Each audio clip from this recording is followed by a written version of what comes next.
श्री स्वामी समर्थ. मित्रांनो, आपल्या जीवनात एका अद्भुत प्रवासाला सुरुवात करत आहोत. एक कथा आहे त्रेतायुगातील, पण त्याचबरोबर आजच्या आपल्या जीवनाशी जोडणारी. अशोक वाटिकेतील प्रसंग. लंकेच्या अशोक वाटिकेत माता सीता रावणाच्या कैदेत बसल्या होत्या. डोळ्यात अश्रू, मनात चिंता आणि हृदयात फक्त एकच नाव, श्रीराम. पण परिस्थिती अशी की बाहेर पडण्याचा काही मार्ग नव्हता. आणि त्याच वेळी वाटिकेत आले एक पराक्रमी वानर, श्री हनुमानजी. ते नतमस्तक झाले आणि म्हणाले, हे माता, मी श्रीरामाचा दूत आहे. प्रभूने मला तुम्हाला शोधायला पाठवले आहे. माता सीतेला मात्र लगेच विश्वास बसला नाही. त्यांच्या मनात शंका, कुठेतरी रावणाने पुन्हा काही चाल तर रचली नाही ना? कुठला दानव रूप बदलून मला फसवायला तर आला नाही ना? मित्रांनो, इथेच खरी कथा सुरू होते. तुम्हालाही कधी असं झालंय का? जीवनात काहीतरी चांगलं घडणार असतं, पण शंका आणि भीतीमुळे आपण पाऊल उचलू शकत नाही. जर तुमच्या जीवनात कधी असं झालं असेल तर आत्ताच कॉमेंटमध्ये लिहा, जय श्रीराम. हनुमानजींनी शपथ घेऊन पुढे म्हणाले, हे माता, मी श्रीरामाचा दूत आहे याची शपथ मी रामाच्या चरणांची घेतो. राम करुणानिधान आहेत. त्यांच्या आज्ञेशिवाय मी इथे आलोच नसतो. त्या शब्दांनी माता सीतेच्या मनातील शंका नाहीशी झाली आणि त्यांच्या डोळ्यात पुन्हा आशेचा किरण चमकला. त्यांना जाणवलं, हो, आता माझा उद्धार होणार आहे. आता प्रभू मला सोडवायला येणार आहेत. मित्रांनो, अगदी आपलं जीवन सुद्धा असंच असतं. जेव्हा आपण अंधारात असतो तेव्हा एखादी छोटीशी आशेची किरण आपल्या आयुष्याचा मार्ग बदलून टाकते. जर तुम्हाला वाटत असेल की तुमच्या जीवनातही एखादा हनुमान येऊन अडचणी दूर करेल तर कॉमेंटमध्ये नक्की लिहा, जय बजरंग बली.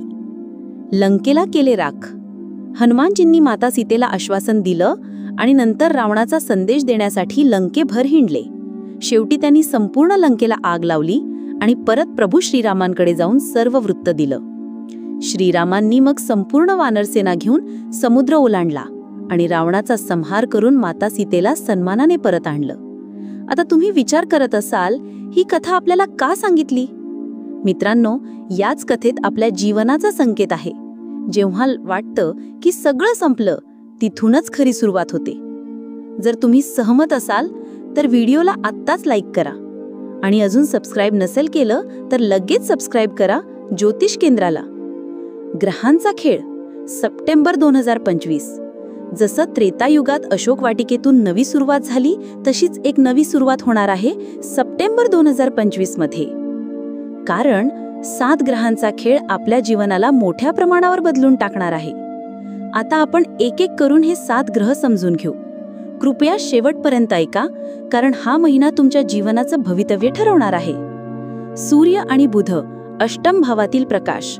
सप्टेंबरच्या सुरुवातीला सूर्य आणि बुध यांनी एकत्र येऊन बुध आदित्य योग तयार केला आहे. हा योग राजयोग मानला जातो. सूर्य म्हणजे प्रकाश, बुध म्हणजे बुद्धिमत्ता. दोघं मिळाले की यश नक्कीच मिळतं. 16 सप्टेंबर ते 16 ऑक्टोबर या काळात अचानक घडामोडी तुमच्या जीवनात सकारात्मक बदल घेऊन येतील. जे काम अडकले होते त्यांना गती मिळेल, अडचणींवर प्रकाश पडेल आणि त्यातून मार्ग निघेल. मित्रांनो, जर तुमचं एखादं काम बराच काळ अडलं असेल तर आत्ताच कॉमेंट करा, यावेळेस नक्की यश मिळणार. मंगळ भाग्याचा सेनापती. 13 सप्टेंबरला मंगळ भाग्यभावात प्रवेश करतात. मंगळ म्हणजे पराक्रम, ऊर्जा आणि आत्मविश्वास. भाग्यभावात मंगळ आल्याने आपला कॉन्फिडन्स खूप वाढतो. मित्रांनो, तुम्हाला माहितीये का, मंगळ कधीही आपल्या स्वतःच्या घराचं नुकसान करत नाही. याचा अर्थ आता तुमचा पराक्रम आणि भाग्य दोन्ही वाढणार आहे. जर तुम्हाला वाटतं की आता तुमचं भाग्य चमकणार आहे तर कॉमेंटमध्ये लिहा, जय श्रीराम. शुक्र, प्रेम आणि दाम्पत्य जीवनात सुधारणा. 14 सप्टेंबरला शुक्र सप्तम भावात प्रवेश करतात. शुक्र म्हणजे प्रेम, सौंदर्य, दाम्पत्य जीवन. जे विवाहासाठी प्रतीक्षा करत आहेत त्यांना शुभवार्ता मिळू शकते. ज्यांच्या नात्यात तणाव आहे त्यांना समाधान मिळेल. तसेच घर, प्रॉपर्टी किंवा सुखसोयींशी संबंधित कामे यशस्वी होतील. जर तुम्हाला विश्वास आहे की तुमच्या नात्यात सुधारणा होणार आहे तर कॉमेंट करा, शुक्र माझ्यावर कृपा करो. राहू, मृतावस्थेतून जागृत.